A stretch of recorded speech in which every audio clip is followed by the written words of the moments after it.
সেই ভালা ছোট ভালা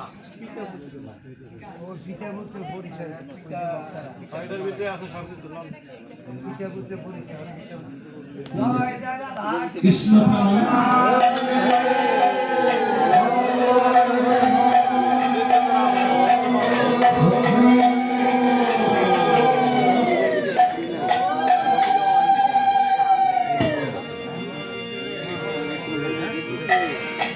আজকে প্রাণ গোপাল চন্দ্রশীল আপনারা বলতেছেন প্রাণ গোপাল চন্দ্রশীল, আমি বলবো প্রাণ গোপাল চন্দ্র দাস। দাস না বাবা, কি রাগ করেছেন? আমরা সবাই ভগবানের দাস। আসলে কি বাবা, আমরা কি ভগবানের দাস হতে পেরেছি? আমরা হয়ে রয়েছি এই জগতে মায়ার দাস। এই প্রাণ গোপাল ছিল এই সংসারের প্রাণ, আপনাদের প্রাণ, আপনাদের সবার প্রাণের প্রাণ ছিল না একদিন। এই প্রাণ সেদন করে প্রাণ গোপাল আমার ভগবান সেই গোবিন্দের গোপালের কাছে চলে গিয়েছে। ভগবান রামচন্দ্র যেন এই প্রাণ গোপালকে সত্যি দাস হিসাবে ঠাঁই দেয়। আমরা এই প্রার্থনাটাই করব। আমি জানি না, আমি সাধারণ একজন মানুষের আওতায় পড়ি না। আমার এই রামায়ণ কতটুকু সার্থক হবে? আমার এই রামায়ণের মাধ্যমে প্রাণ গোপাল চন্দ্র শিলকে ভগবান শ্রীচরণের ঠাঁই দিলে কিন্তু আপনাদের চোখের জল ভগবানের চরণের ফুল হয়ে পড়বে। আপনাদের চরণ ধরে বৃথা যাবে না। আমরা তোনার জন্য আর কিছু চাইতে পারবো না। আমি শুধু আপনাদের চরণ ধরে নিয়ে ভগবানের কাছে বিনতি করছি, এই প্রাণ গোপালকে যেন ভগবান শ্রীচরণে দাস হিসাবে ঠাঁই দেয়। কারণ আমারও এই আসর হতে পারে শেষ আসর, হবে একদিন এই রাতটা সবারই জীবনের শেষ রাত হতে পারে, আর দেখা নাও হতে পারে। তাই সবাই কাঁদি, সবাই ভগবানের কাছে এই বিনতি, প্রভু রামচন্দ্রের কাছে এই বিনতি করছি যেন প্রাণ গোপাল চন্দ্র দাস শিলকে যেন দাস নেবে থাকে। তাই ধরুন হা হা ওরে এসো প্রভু রাম দুর্বাদল শ্যাম দিনহীনে কর দয়া।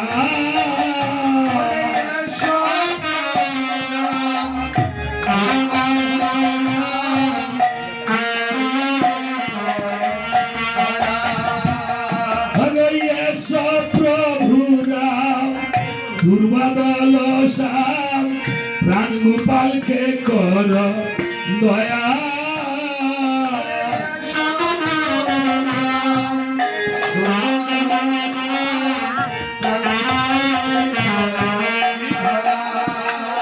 তোমার চরণে শরণ ওহে নারায়ণ দিতে হবে পদ ছায়া।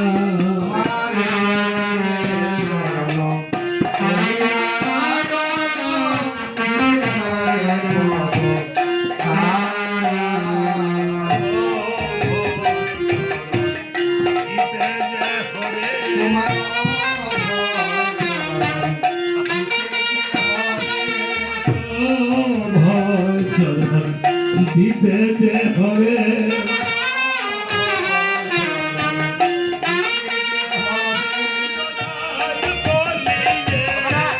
প্রাণ গোপালকে অভয় চরণ দিতে যে হবে।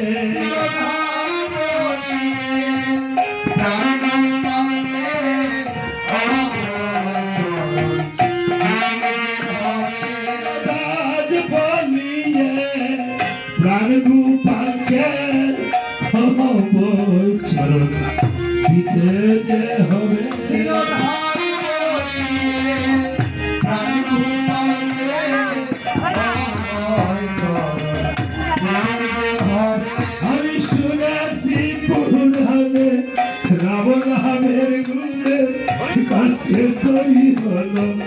সোনা ওই আমি শুনেছি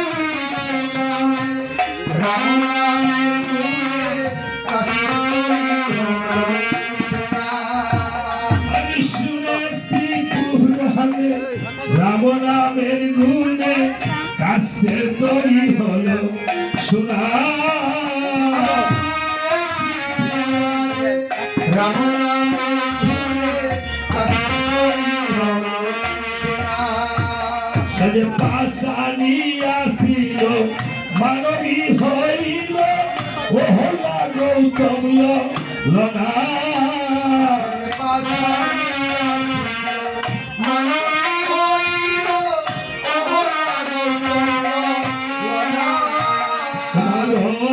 ভয় চরণ দিতে যে হবে নিরবাজ বলিয়ে প্রাণ গোপালকে ও ভয় চরণ দিতে যে হবে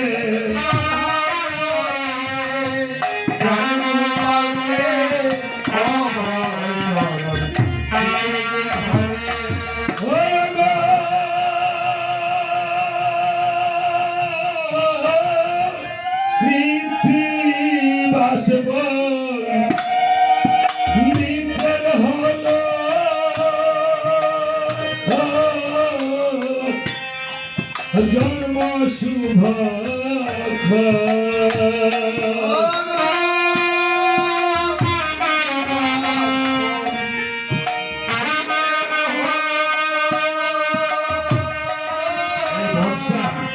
এই বস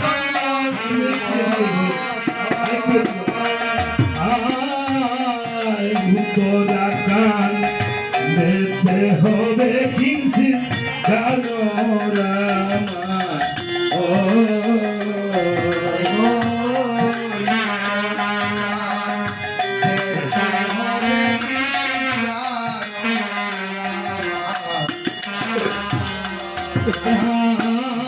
সভা করে বসে আছে রাম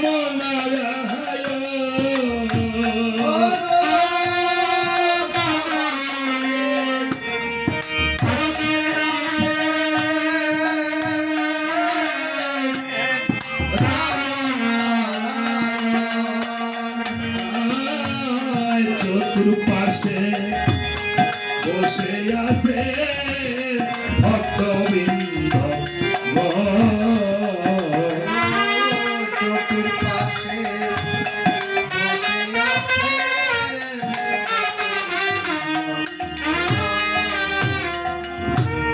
কৃত্তিবাস পণ্ডিতের হলো জন্ম শুভক্ষণ উত্তরাকাণ্ডে হবে আজি মধুর কিঞ্চিত গান রামায়ণ সভা করে বসে আছেন রামনারায়ণ আর চতুর্পার্শ্বে বসে রয়েছেন ভক্তবৃন্দগণ বসা রয়েছেন তখন এদিকে রামের গুরু বশিষ্ঠ মুনি এসে বলছে রামচন্দ্র তুমি যে পূর্বে একটি অশ্বমেধ যজ্ঞ করেছিলে সৃজন সৃজন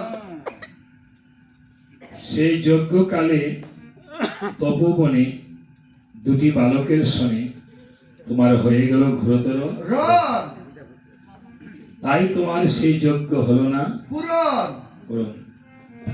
ওই যে ওইখানে পিতা পুত্রের যুদ্ধ করেছে পিতা পুত্রের পরিচয় এই ছবি যুদ্ধ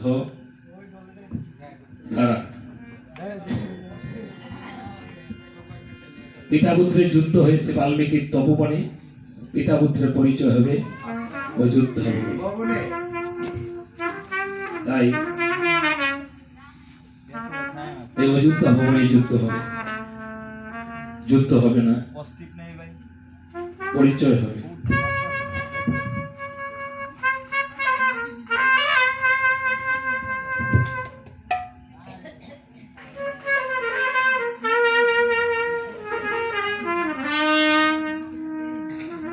আচ্ছা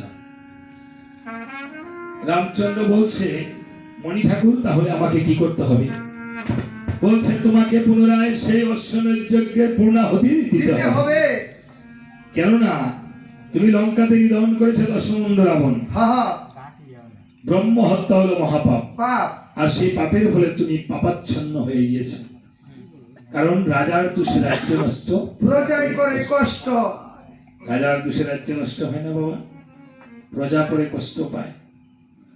আমরা কিন্তু পৃথিবীতে সবাই সংসারের একটি রাজা, সবাই রাজা নামা যার যার সংসারে। রাজা গীতাতেও দেখুন ভগবান বলেছে, অর্জুন আমি মানুষের মধ্যে রাজা। রাজা। রাজা কেউ থাকে ভোগের রাজা, কেউ থাকে যুগের যুগের রাজা। রাজা। আপনি যে সংসার পরিচালনা করতেছেন মা, আপনি রানী, আপনার স্বামী রাজা। তবে রাজা বলেই রাজা নয়, রাজা হলো আপনি সংসারের দাস, তাই না? সংসারের দাস। আপনি আপনার ছেলের হুকুম পালন করতেছেন, ছেলে বলতেছে আমার বই লাগবে, খাতা লাগবে, কাগজ লাগবে। মেয়ে বলতেছে আমার এই লাগবে, স্ত্রী বলতেছে চাল লাগবে, ডাল লাগবে। মাথায় বোঝা কইরা নিয়ে আইসা এই মাথার চুল গুলিয়ে গেছে নাকি, বাঁচতে বাঁচতে চলে গেল নাকি, বৃদ্ধ হয়ে গেলাম। একেশো পাখিল দন্ত নড়িল, সম্বল হলো বল লাঠি। লাঠি। আমি ভাবতেছি আমি সংসারের রাজা, কিন্তু আসি আমি সংসারের দাস। মায়ের নানায় চাকরি করতেছি। আরে একটা সুইপারকে দিয়া যদি একটা টয়লেট পরিষ্কার করা হয় তাহলে তো তার মায়না আছে, আছে না? আমার কি মায়না আছে সংসারে? আমি ভাবতাছি যে আমি ছেলেকে দিয়ে যাব, মেয়েকে দিয়ে যাব, কত কিছু করে যাব। যাওয়ার বেলায় আমাকে আমারটা সব রেখে দিল, আমাকে একটা কাপড় দিয়া বিদায় করে দিল। মাটির হাড়ি, কিছু তিল, কিছু করি, যেগুলি না দিলে না হয়। মা, আমরা যদি সুইপারকে ঘৃণা করি, আমরা কি বলে কামলা মুনি আমরা বলি না, যে শ্রম দেয় শ্রমজীবী। আমি সংসারে বড় কামলা, কামলাকে যদি ঘৃণা করি, আমার বাবা হলো সবচেয়ে বড় কামলা, মুনি, লেবার। আমরা অনেক সময় নিচু জাতকে ঘৃণা করি, লেবারকে ঘৃণা করি। আমার বাবা এই সংসারের সবচেয়ে বড় লেবার। আমি যদি সুইপারকে ঘৃণা করি, লেবারকে ঘৃণা করি, তাহলে আমার বাবাকে মাকে ঘৃণা করতে হয়। এই জন্য কাউকে ঘৃণা করা যাবে না। সুইপার হাতে মোজা লাগায় গ্লাভস পরে ময়লা পরিষ্কার করে, আর আমার মা আমার পায়খানা প্রস্রাব নিজ হাতে পরিষ্কার করছে। আমার মা বড় সুইপার না? কিন্তু সেই মাকে আমরা কত ঘৃণা করি, কষ্ট দিই।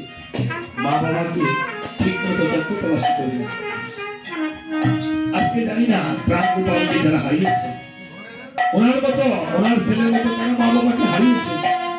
কেউ হয়তো ভাইকে হারিয়েছেন, কেউ পুত্র হারিয়েছেন, কেউ স্বামী হারিয়েছেন, কেউ স্ত্রী হারিয়েছেন। এই জগতে হারানো বেদনা বড় বিদুর। যারা চলে যায় তারা আর পৃথিবীতে ফিরে আসে না। আমরা গুরুদেবের প্রসাদ নেই, গোবিন্দের প্রসাদ নেই। টাকা হলে আপনি কীর্তনে টাকা দিয়ে গোবিন্দের প্রসাদ নিতে পারবেন, গুরুদেব বাড়িতে আসছে প্রসাদ নিতে পারবেন। আপনার গুরু না হোক, আরেকজনের গুরুদেবের প্রসাদ গুরু নিতে পারবেন, কেননা মৎগুরু শ্রী জগৎগুরু। কিন্তু আপনার শাস্ত্রে বলেছে ভজন মঙ্গল কি গ্রন্থ করে দেখবেন। এই গ্রন্থে বলেছে আপনার মা অথবা বাবা সেবা করতে বসেছে, আপনার মা বাবার মাখা ভাত অন্ন যদি প্রসাদ হিসেবে আপনি মা বাবার মাখা অন্ন প্রসাদ হিসেবে যদি আপনি ভক্তি করে প্রসাদ দেন, তাহলে সেটা হয় সন্তানের জন্য মহা মহা মহা প্রসাদ।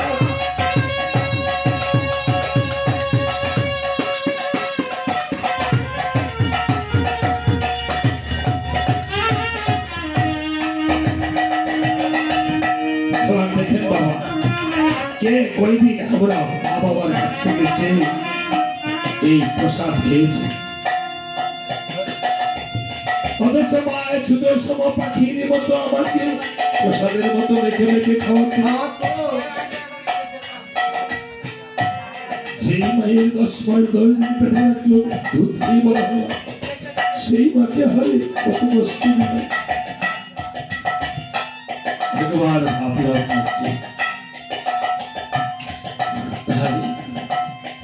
এই জগতে আজ রামচন্দ্র বলছে অগমণি ঠাকুর, আমি যে পুনরায় অশ্বমেধ যজ্ঞ করি, তবে রামচন্দ্র, তুমি যে সীতাকে ৫ মাসে গর্ভবাসে আহা, দিয়েছিলে, তুমি বনবাসে বনবাসে সীতা ছাড়া যজ্ঞ করবা তুমি কোন মনের অভিলাষ? অভিলাষে বাবা, যাদের সহধর্মিনী আছে তারা সহধর্মিনী নিয়ে পাশে কীর্তন শ্রবণ করিলে পরিপূর্ণ হয়। যাদের মা স্বামী আছে তারা স্বামী সহ কীর্তন শ্রবণ করিলে পরিপূর্ণ হয়। যারা যাদের চলে গেছে তারা তো হতভাগা। আজকে যারা মা বাবাকে হারিয়েছেন তারা হতভাগা, পুরা কপাল। যারা মা বাবাকে আমার মতো ভক্তি শ্রদ্ধা করতে পারেন নাই, যাদের মা বাবা পরিবারে চলে গেছে, এই আসরে দুপুরটা চোখের জল ফেলে মাতা পিতার জন্য গোবিন্দের কাছে একটু কাঁদেন, এই ছাড়া আর কোনো উপায় নেই। আর যাদের মাতা পিতা ঘরে রয়েছে, কষ্ট পাচ্ছে, গোবিন্দের কাছে আপনি সন্তান হয়ে প্রার্থনা করেন। সন্তান যত কুলাঙ্গারী হোক, রাম গোবিন্দ সন্তানের প্রার্থনা সবচেয়ে বেশি পূরণ পূরণ করে। করে। তাই রাম কেঁদে কেঁদে বলছে, ভগবানী ঠাকুর গো, আমি সীতা বিহনে কিভাবে অশ্বমেধে যজ্ঞ করিব? আমি যে সীতাকে প্রজাদের কথায় ৫ মাসে গর্ভবাসে রেখে আসলাম বনবাসে, এই বলে 4 ভাইকে জড়িয়ে ধরে প্রভু রাম জুড়েছে আত্মনাথ। আমার যজ্ঞ পূর্ণ হলো না রে, আরে ও লক্ষণ ভাই, জনগণ দিদি সীতা আমার হে না।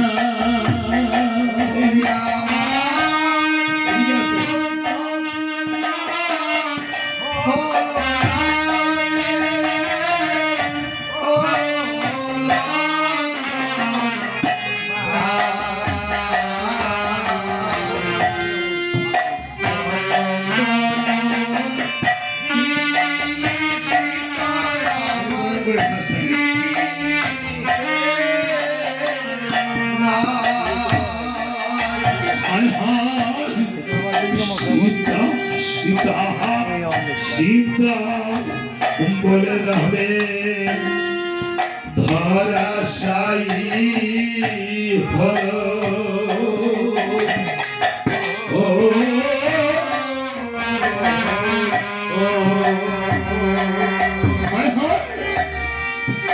ভাই ভাই ভাই বলে লক্ষণ মাথেতে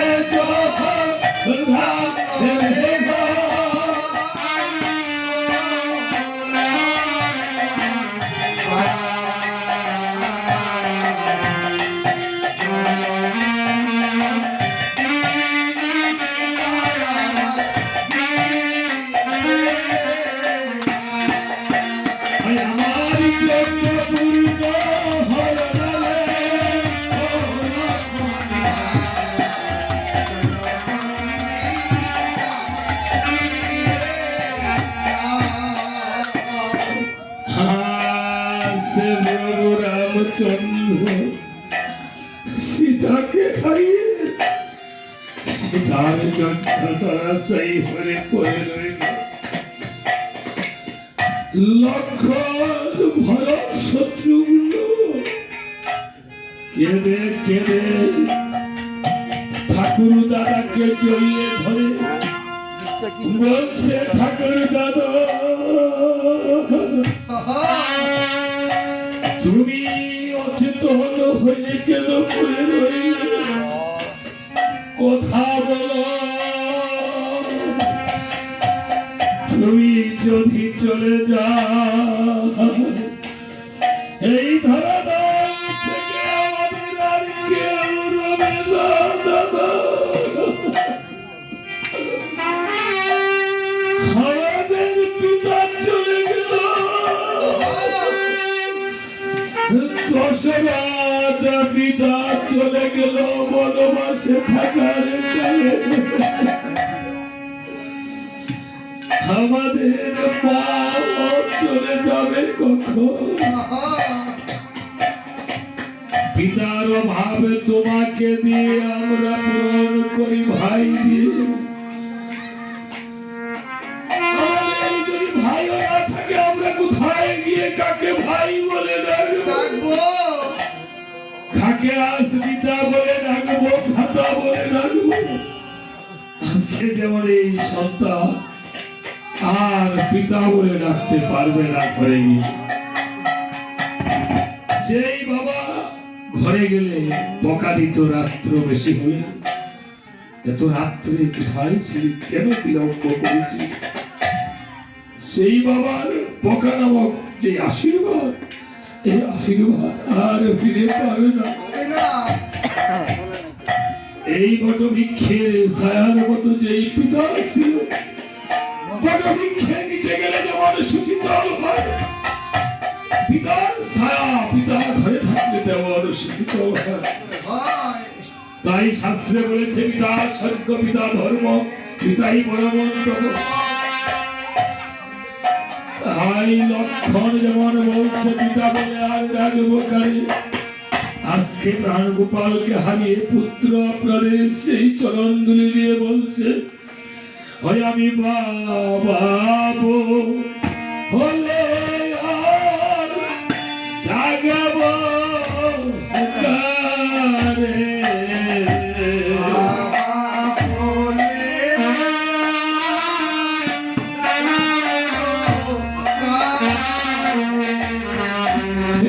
বাবু হলে আর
ডাকব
জন্মের মতো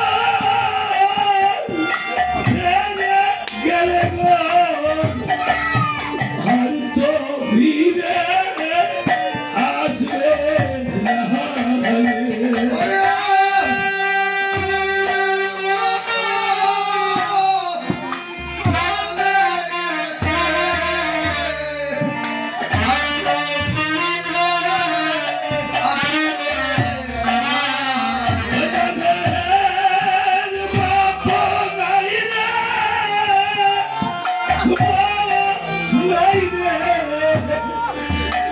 আমার বলতে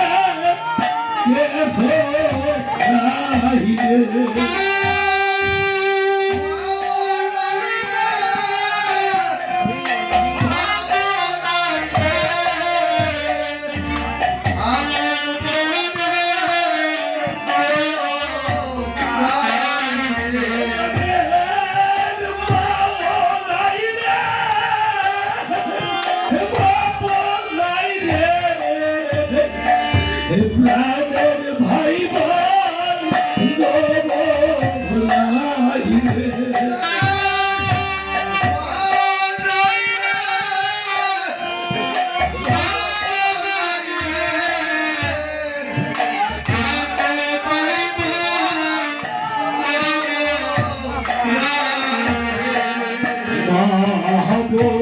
হলে ঘর থাকবে হলে ঘর থাকবে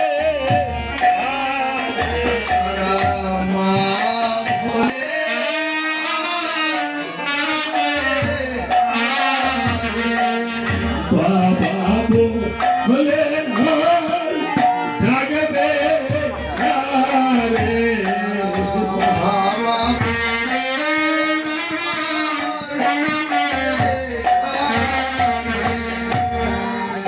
এই জগতে পিতা স্বর্গ পিতা ধর্ম পিতাই পরমন্তপ পিতারি পৃথিবী পণ্যে অন্তেই সর্বদেবতা ভাই মহাজন বলেছে যারা পিতাকে হারিয়েছে তারা গোবিন্দকে পিতার মতো দেখে গোবিন্দের কাছে শরণাগত লও পিতার জন্য তাদের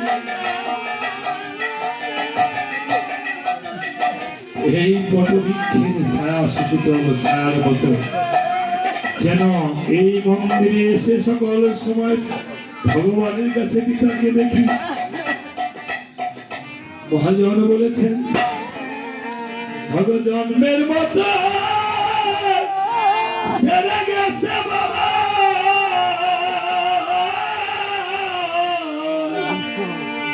আর তো ফিরে আসবে না রে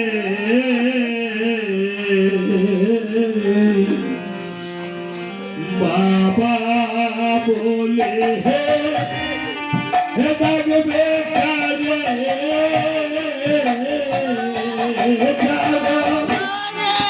পিতা হারা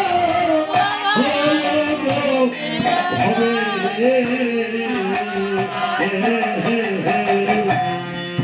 বাবা বলে হে ডাকবে কারে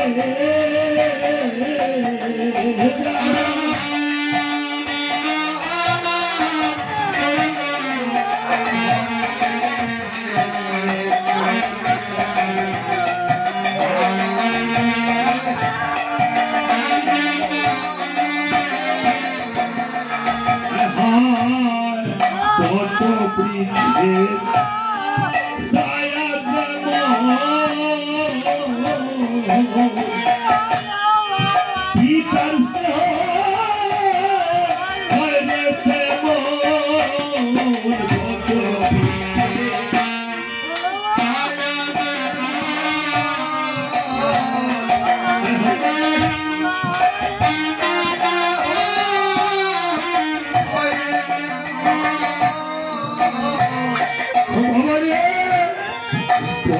বৃক্ষে ছায়া যেমন পিতা মাতা মায়া তেমন ভক্ত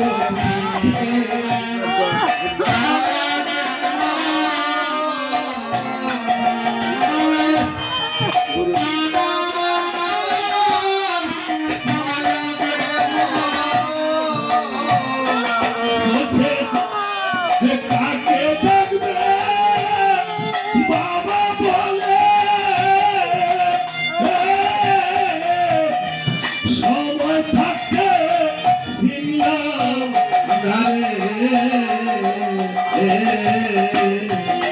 বাবা বলে ডাকবে কালে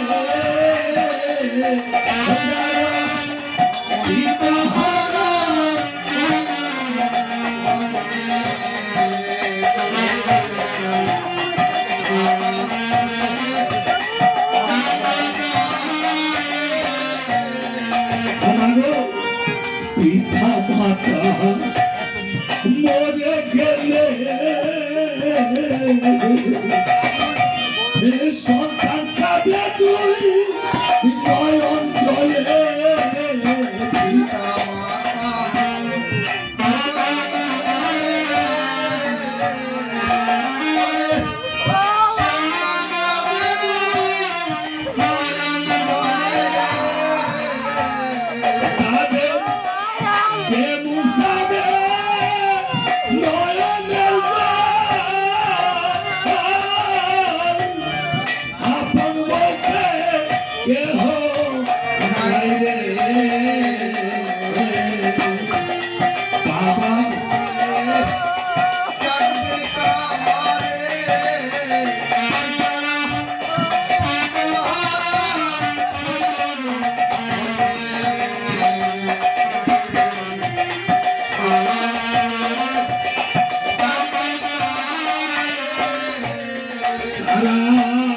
পাইতো যদি বিধাতারে মনের কথা কইতো তারে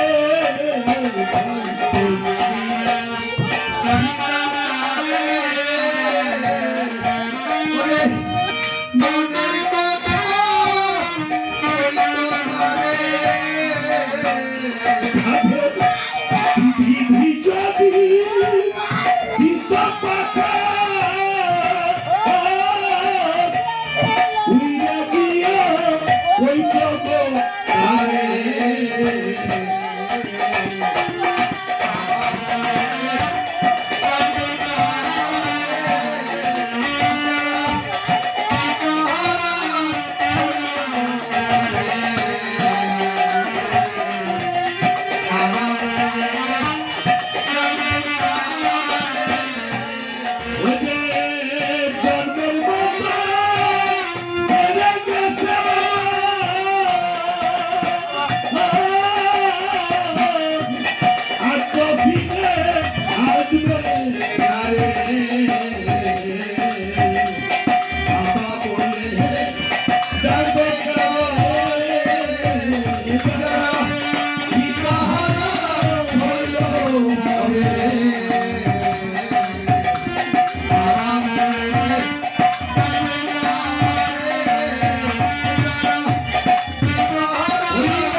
আজকে যারাই দুপুরটা চোখের জল ফেলেছে এই যন্ত্রে তন্ত্রে মন্ত্রের সেই সাধনা বর্ষিত হয়ে বাবা আপনার দুপুরটা চোখের জল এসেছে। এই দুপুরটা চোখের জল কবু বৃথা যাবে না। সেদিন আপনি পরপারে চলে যাবেন, আমরা কিন্তু সবাই যেদিন রামচন্দ্র আমার মা জানকীকে নিয়ে চরণতলিতে করে এই বজ্রান বলি হনুমান তরির মাঝি হয়ে এই চামর নিয়ে বৈঠা সরোবর বসে থাকবে। আমরা সবাই একই তরীর যাত্রী হয়ে সেদিন যেন এই প্রাণ গোপালের সাথে আপনাদের ভক্তদের সাথে একাকার হয়ে জয় জয় করে সবার সাথে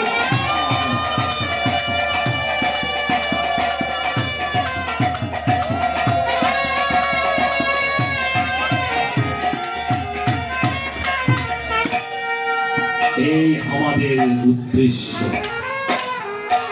রামায়ণ শুনে যদি কারো না হয় অশ্রুপাত, জেনে রাখবেন বাবা সেই দেহে আছে শত কোটি অপরাধ। সবার জল কর্ষিত হয়েছিল, এমন কোন মানুষ যে দেখেন বাচ্চাটাও ডাকতেছে এই কীর্তন, এই নাম কীর্তন বাবা। রামায়ণে শুধু কীর্তনে আর ঢং নয়, হরিনাম কীর্তনে এমনিতেই কান্না আসে বাবা, কাঁদতে দেন। এদিকে সুখে দুঃখে নিয়ে আমাদের এই জীবন, কান্না দিয়ে শুরু হয় এই জীবন, সুখের পাশে ছুটে পাগল মন, অবশেষে কান্না দিয়ে দিতে হয় রে বিদায়, নিঃশ্বাসে নাই কোনো বিশ্বাস। কবিতায় বলেছে কান্না দিয়ে তো শুরু হয় এই জীবন। তাই এদিকে রামচন্দ্র অশ্বমেধ যজ্ঞ করার আয়োজন করে, আর এদিকে দুঃখিনী সীতা, কাঙ্গালিনী সীতা, বনবাসিনী সীতা বনে বনে লব আর কুশকে নিয়ে বাল্মীকির তপোবনে ফিরে ভগবান এই পৃথিবীতে প্রত্যেকটি মাতা সীতা মাতার মতো। কেননা বাবা আপনাদেরকে বিয়ে দিয়ে দিয়েছেন স্বামীর হস্তে, স্বামীর সুখ যদি না থাকে, বাবার বাড়িতে যদি বাবা না থাকে, মা না থাকে, প্রাণের ভাইটাও যদি আপনাকে তত্ত্ব তলাশি না করে, সন্তান যদি আপনাকে মা বলে না রাখে, সন্তান যদি কুলাঙ্গার হয়, সেই মায়েদের মতো সীতা মাতার মতো দুঃখ রয় আজীবন হয়ে। আজ লক্ষুষ দুই সন্তানকে সীতা দেবী বুকে নিয়ে আসলি, 12টি বছর ধরে বাল্মীকির কুটিরে পদার্পণ করে কুশলভ ফল অন্বেষণের জন্য গিয়েছে। ফলের বাগানে গিয়ে কুশ বলছে লব দাদা,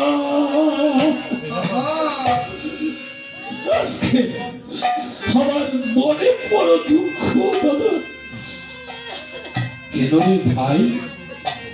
দাদা গো আজকে 12টি বছর হলো আমরা জন্মের পরে বাবাকে দেখি নাই। এই মায়ের হাতে শাখা সিঁদুর রয়েছে, তাহলে প্রমাণ করে আমাদের বাবা বেঁচে আছে। আমাদের মায় বলছে আমাদের পিতার নাম নাকি রাম।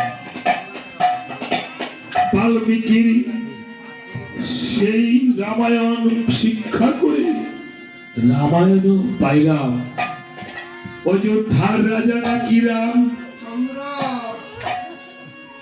ঠাকুর দাদা আজকে চলো মাকে জিজ্ঞাসা করিব, আমাদের বাবার ছবিটা যেন একে দেখায়, বাবা কোথায় থাকে।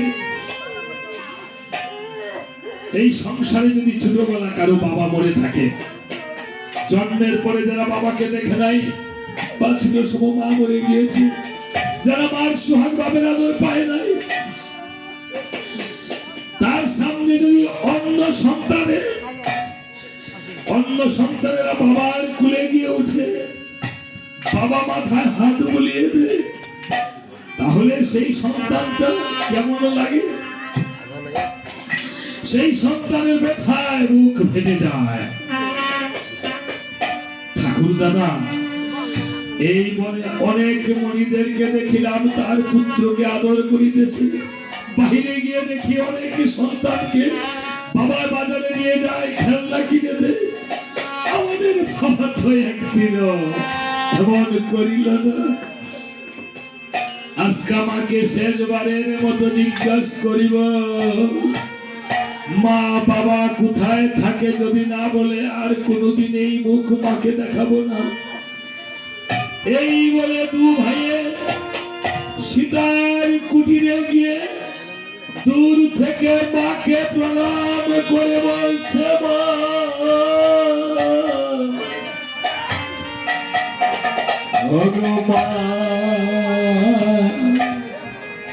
আজকে তোমাকে একটি কথা জিজ্ঞাসা করিব গো মা, সত্য বলতে হবে মা। মা গো, এই যে 12টি বছর হলো আমরা বাবার মুখ একদিনও দেখলাম না। বাবা কোথায় থাকে, কি করে?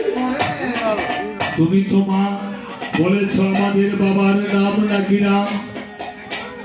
বাল্মীকি মুনির রামায়ণ পড়েও জানতে পারলাম অযোধ্যার রাজা নাকি রাম।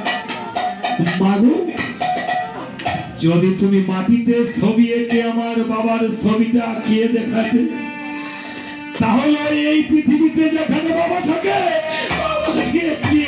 অবশ্যই ধরে নিয়ে আসতাম।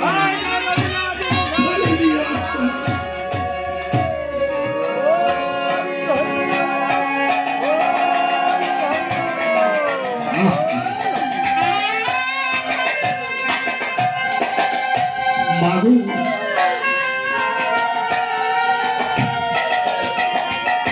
ও মাগো, এ জ্বালায় সইকে মনে,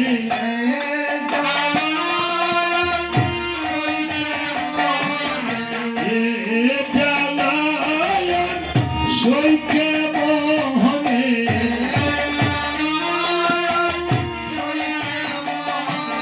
বাবাকে দেখি না দুই নয়নে, এ জ্বালায় সইকে মনে,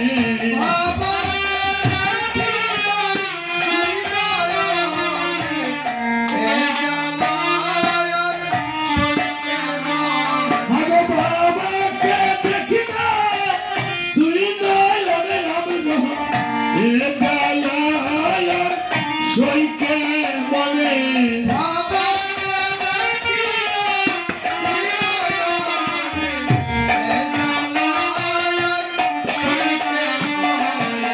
আমাদের বাবা আসিবে করে,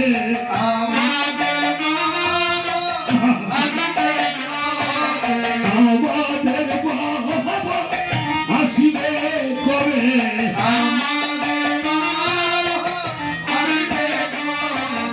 এসে আমাদের কুলে দিবে বাবা, আমাদের বাবা আসিবে করে,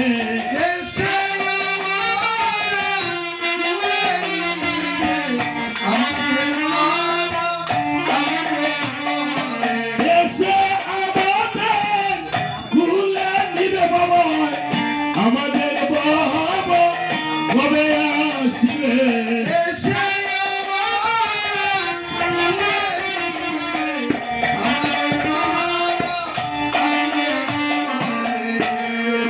যখন বলছে গো মা এই পিতার ছবিটা একে একবার দেখাও, বলছে বাবা রে, এই ছবি আঁকাই তো আমার জীবনে কাল হলো। ছবি আঁকা দেখাতে গিয়ে এই বনবাসে আসতে হলো। বাবারে, তোদেরকে অনেক আগে বলছিলাম কোনদিন পিতার কথা জিজ্ঞাসা করবি না। সময় হলে বাল্মীকি মুনি তোদেরকে বলে দিবে তোদের পিতা কি করে। বাবারে, তোদের বাবার কথা যদি জিজ্ঞাসা করো তাহলে এই মুখ ধাও ধাও করে আগুন জ্বলে ফেটে যা। আমি যে সইতে পারি না। তোরা কি পুত্র হয়ে আমাকে কাঁদাতে চাস? যদি পুত্র হয়ে কাঁদাতে চাস সারা জীবন কাঁদিয়ে যা। যদি সুসন্তান হয় তাহলে কোনদিন সন্তানগণ মাতা পিতাকে চোখের জল আসতে দেয় না। মা বাবা যেমন সন্তানের চোখের জল মুছে দিত ছোট সময় কাঁদলে, ঠিক লবকুশ মায়ের চোখের জল মুছে দিয়েছে। চোখের জল মুছে দিয়ে বলছে, ওগো মা, ভগবান তুমি কেঁদো না, আর কোনদিন আমরা পিতার কথা জিজ্ঞাসা করিব না। বাল্মীকি মণি যদি না বলে পিতা কোথায় থাকে আর জিজ্ঞাসা করিব না। মাগো তুমি আমাদের ছেড়ে যেও না, মাগো তোমার মতো আদর সোহাগ এই জগতে কেউ তো করে না। মাগো পিতা যেমন আমাদেরকে পঞ্চমাসে গর্ভবাসে রেখে দিল বনবাসে, মাগো তুমি আমাদেরকে কবু ছেড়ে যেও না, ফেলে যাও না। ও মাগো কান্দো না গো, তুমি মাগো কান্দো না গো, তুমি গো কান্দো না গো, তুমি মা গো।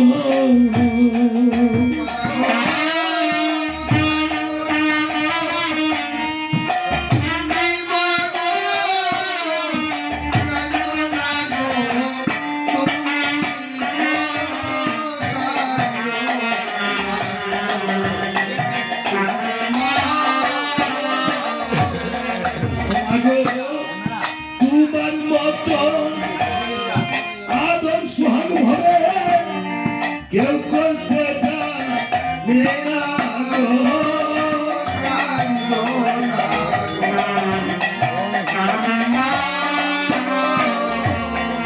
আমার বাবার মতন নিষ্ঠুর মাগো তুমি হয় না।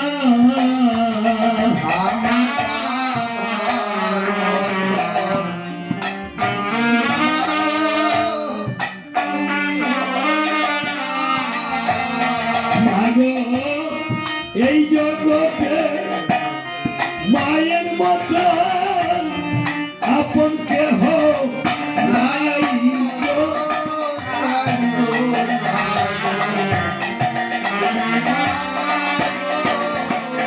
মাগো এই জগতে যাদের মাগো পিতা মাতা নাই, মাগো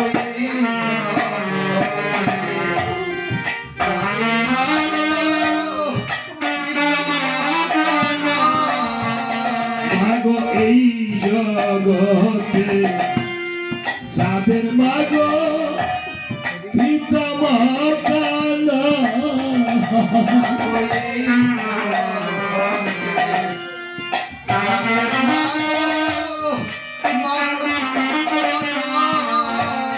মাগো তাদের মতন কপাল পুরা এই জগতে নাই গো।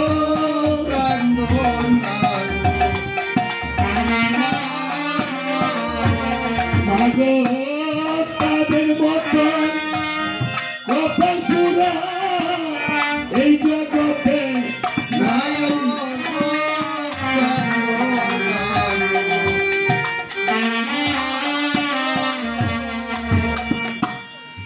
আজকে সত্যি যারা মাতা পিতা নেই তারা হতভাগা কপাল পুরা। শ্রী ভক্তগণ, এই সন্তান আপনাদের শ্রীচরণ ধুলি নিয়ে তারা মনে কন্যা পুত্রবধূ না, দুজন কন্যা না পুত্রবধূ। এই পুত্রবধূ ছিল পূর্ব জন্মে এই প্রাণ গোপাল শিবের কন্যা মেয়ে, এই জন্য এই জন্মে সে পুত্রবধূ হয়েছে। পুত্রবধূ সাদ্দাদি কি আর সম্পত্তি মালিক হয়, তাই না মা? কাজে এই পুত্রবধূকে সবচেয়ে বেশি ভালোবাসতে হয় শ্বশুর শাশুড়ি। কেন? পুত্রবধূ হলো ফলজ বৃক্ষের মতো। আমরা অনেকে পুত্রবধূকে ভালোবাসি না, কিন্তু পুত্রবধূ হলো ফলজ বৃক্ষ। ফল গাছকে মানুষ বেশি ভালোবাসে না, যেই গাছ ফল দেয়।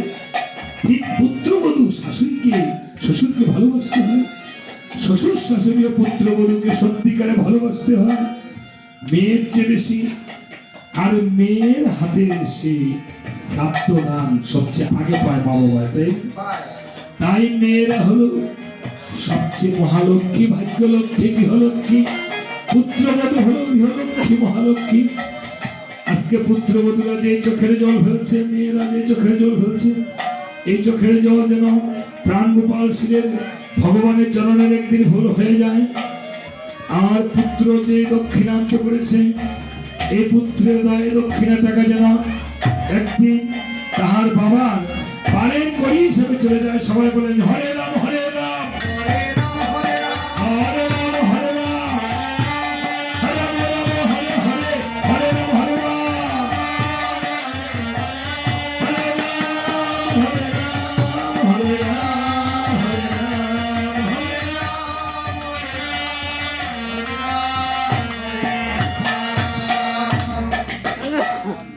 আজ এইভাবে প্রভু রামচন্দ্র এদিকে সীতা দেবী পুত্রদেরকে নিয়ে তপবনে আছে বসে, আর রামচন্দ্র অশ্বমেধ যজ্ঞের আয়োজন করেছেন। সুমন্ত্রকে বলছে, সুমন্ত্র যাও তুমি অশ্বমেধ যজ্ঞের নিমন্ত্রণ করে আসো। সুমন্ত্র নিমন্ত্রণের জন্য চলছে, জানো কিভাবে? সুমন্ত্র চলে যায় রে যাত্রাকালে মধুর রাম নাম, হরি বল, সুরধনী গান।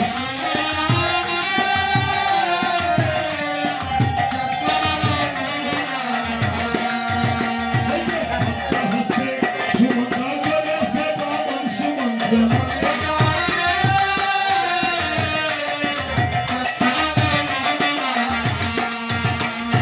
স্বর্গধামে গিয়ে আমি দিচ্ছে দর্শন সুমন্ত্র।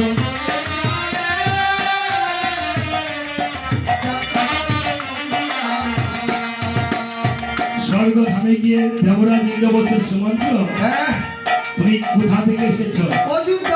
কিসের জন্য? পত্রখানা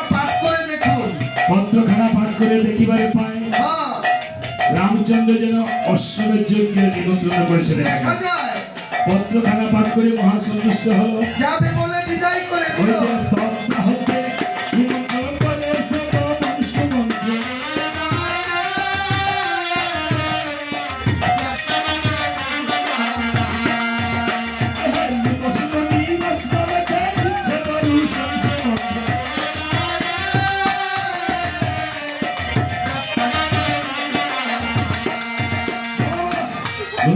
আশ্রমে গিয়ে দেখিবারে পাই মণি ঠাকুর কার্যটা করেছে কেমন?